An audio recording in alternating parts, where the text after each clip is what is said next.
Senhor presidente Plínio Valério, nessa sessão, cumprimento os colegas, senadores e senadoras. Eu vi aqui o senador Esperidião a mim e ele mencionou o político de São Paulo, ex-senador, governador, Mário Covas, que fez história. E, para começar o meu pronunciamento hoje, eu relembro que há 35 anos atrás, o Mário Covas disse que esse país precisava de um choque de capitalismo. 35 anos depois, essa afirmação ainda permanece verdadeira, permanece real. Nós estamos assistindo no dia a dia as consequências do abandono dessa trilha. Tivemos até 2 governos que passaram, do presidente Michel Temer e do presidente Bolsonaro, que tiveram, né, os seus defeitos, mas seguiram fazendo algumas reformas liberalizantes e agora estamos vendo um completo retrocesso. Um governo que acredita, na verdade, no capitalismo de Estado, que acredita no capitalismo de compadrio.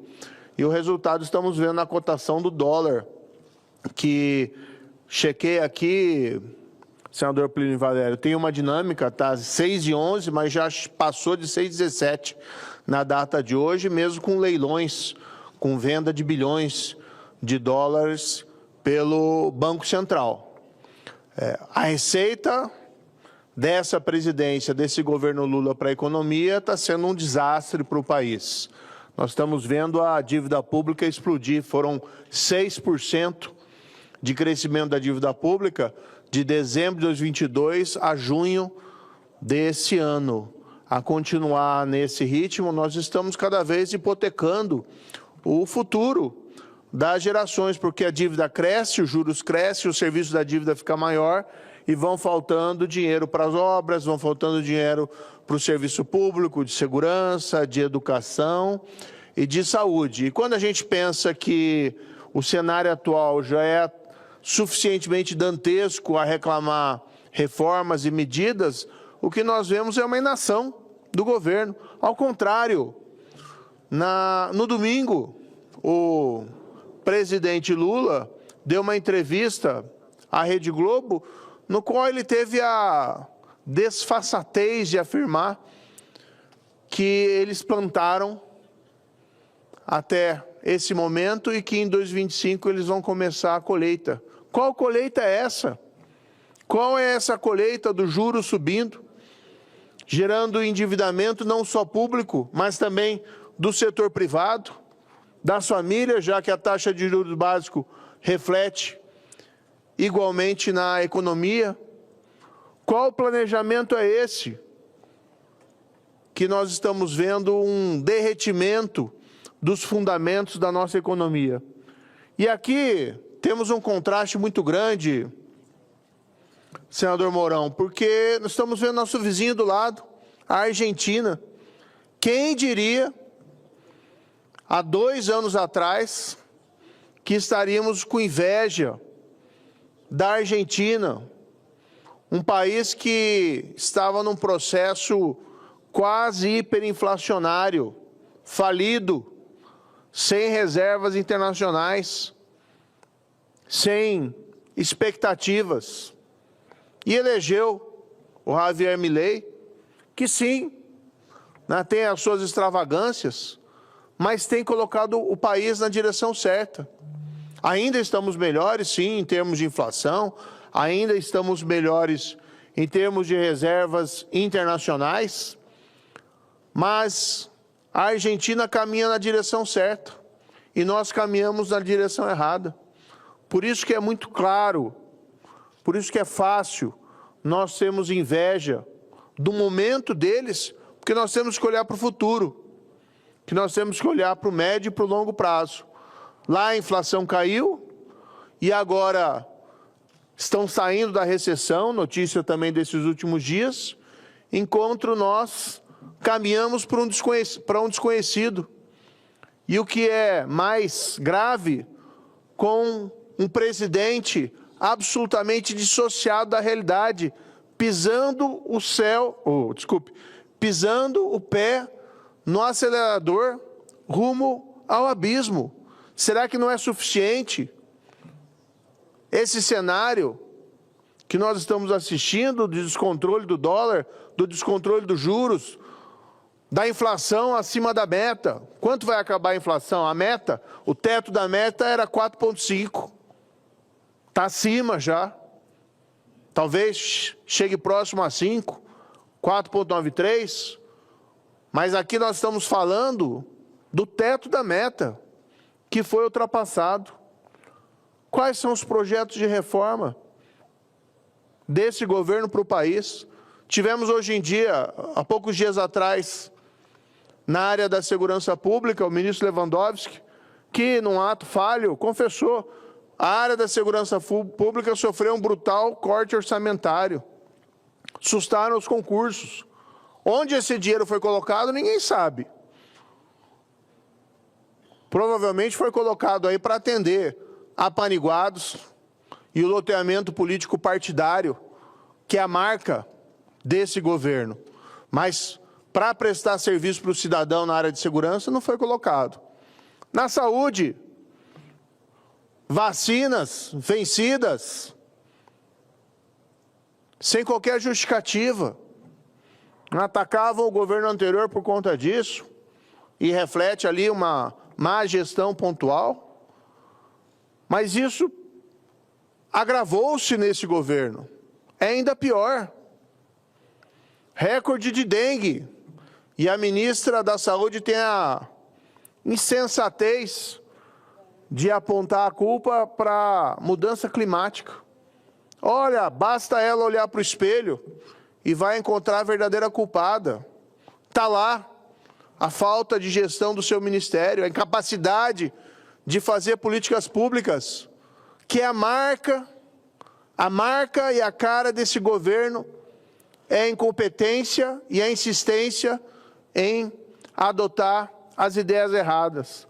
Editorial ontem do Globo, falando de mais uma tentativa, agora através da Petrobras, de ressuscitar a indústria naval.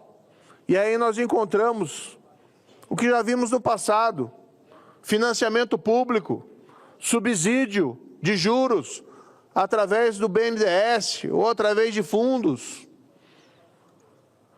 Política de conteúdo nacional. Ora, numa área dessa, é essencial que haja uma inserção do Brasil nas cadeias produtivas internacionais, para baratear o custo da produção, para poder nós também introduzirmos novas tecnologias no nosso país. Estão fazendo tudo que fizeram de errado no passado.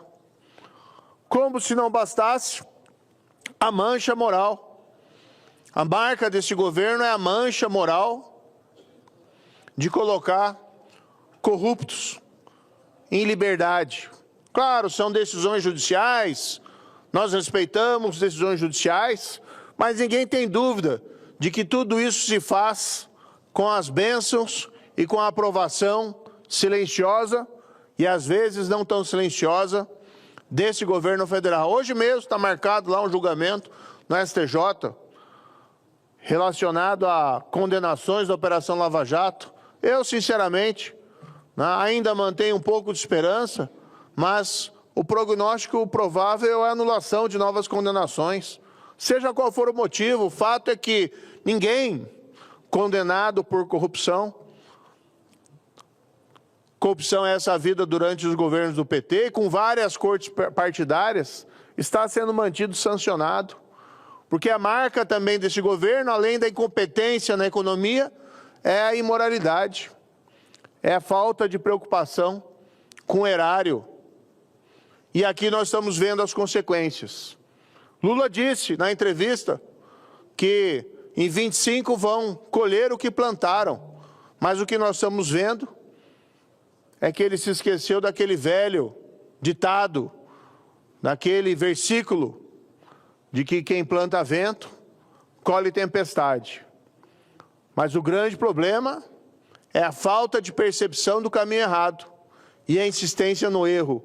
O pé no acelerador ao caminho do abismo.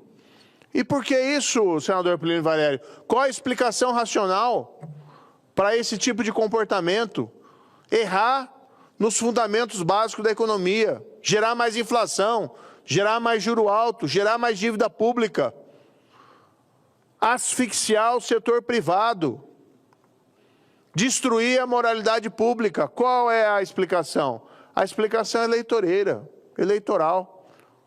Vão fazer tudo para ganhar as eleições em 26, pisando no acelerador, gastando, vamos dizer assim, todo o combustível do país, na expectativa, e aqui talvez eles cometam erro, na expectativa de que o combustível dure até 26, até o momento da eleição, num novo estelionato eleitoral para a população brasileira.